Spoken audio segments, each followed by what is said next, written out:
Hello, thanks for watching this video. This is a video introducing improvisation for maybe you pianists who haven't done a lot of it. So I'm going to use three very famous classical piano pieces as a vehicle for you and maybe your students to explore improvisation. It's worth saying that, of course, the great composers of the past all improvised, and we just don't have recordings to know how they did that. It is worth saying that these are not swinging, so they're not improvisations within a jazz sense where the quavers are swung. But this is improvisation using some of the left-hand textures to develop our own improvisation lines with the right hand. So I've picked three pieces, so it's a little task for you really here if you'd like to try it. If you're new to improvisation, it's just to dip your toe in the water. So as I say, I must stress, we're not using this with swung quavers. A lot of jazz, modern jazz, contemporary jazz, doesn't have swung quavers anyway. The quavers are even. So the pieces I use are a number of pieces. The first one is Chopin's Prelude in E minor. The second piece I use is a different kind of improvisation approach with Bach's Well-Tempered Clavier from Book 1, the Prelude, and then Jeopardy by Erik Satie. So these are pieces that are vehicles for you to explore improvisation, a very, just at a starter level really, just giving you some tips that you might like to try with your students. So I hope you find this helpful. Please do subscribe and comment if you've tried this out yourself and with your students, and let me know how you've got on with it. Without further ado, let's have a look at the three examples.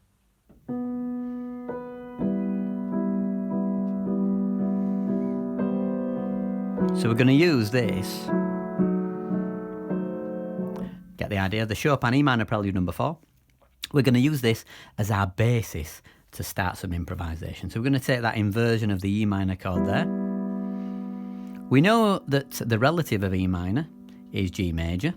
And we know that this is kind of, although there are some really beautiful notes in this, because how it starts, we've got the B, of course the C's there to make the B sound sad if it was a major.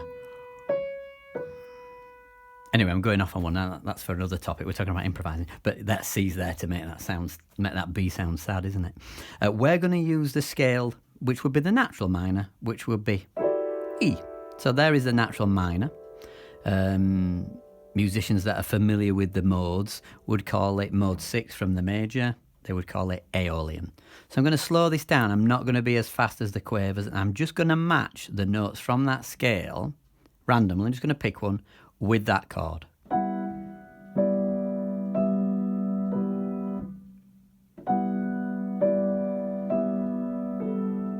So I'm going with it at the same. Now I'm going to do 2 to 1, so I might just use the same note.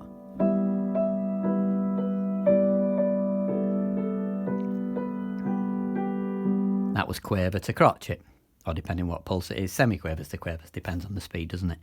Let's just try off the beat. It's a lovely sound off the beat. And then you might then just start to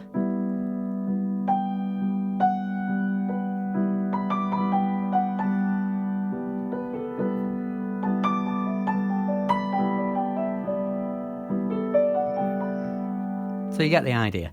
Then you could just start to move this, but think about moving this chord actually just in those notes only, just within this key of the natural minor of E. So look, so you might then suddenly go, drop your pinky, drop your thumb, drop your pinky, but not to F natural, but to E, like that.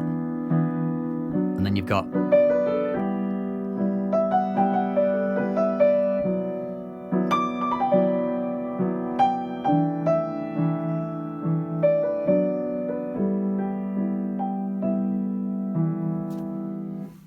so there we go, that's the Chopin E minor Prelude, something to use as a vehicle for improvisation. Okay, now let's look at something completely different. We're all familiar with Bach's Well-Tempered Clavier, the first Prelude.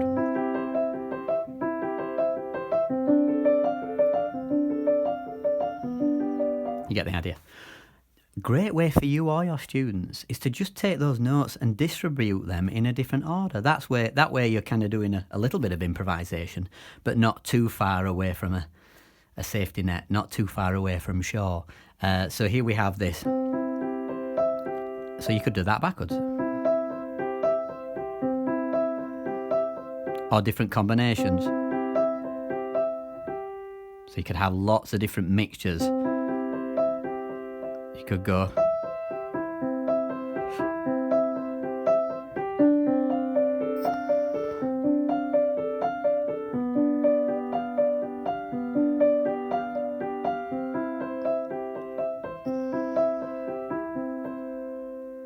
So that's another one to try, which is rather nice. Just distributing 16th notes. You may even go away from 16 notes in different orders.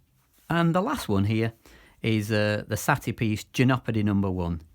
It has these repetitive chords.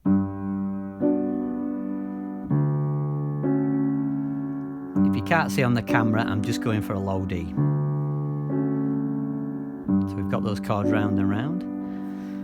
And Satie, he's using this scale quite a lot. So we have the two sharps, the melody. There we have the tune. So, thinking about those notes of let's just make it simple and think of it as a D major scale. It could feel more like a G Lydian scale, which is when you sharpen the 4, depends how you feel about it aesthetically. But let us just use those two chords. So you've got those. Long notes to start with, maybe to secure it.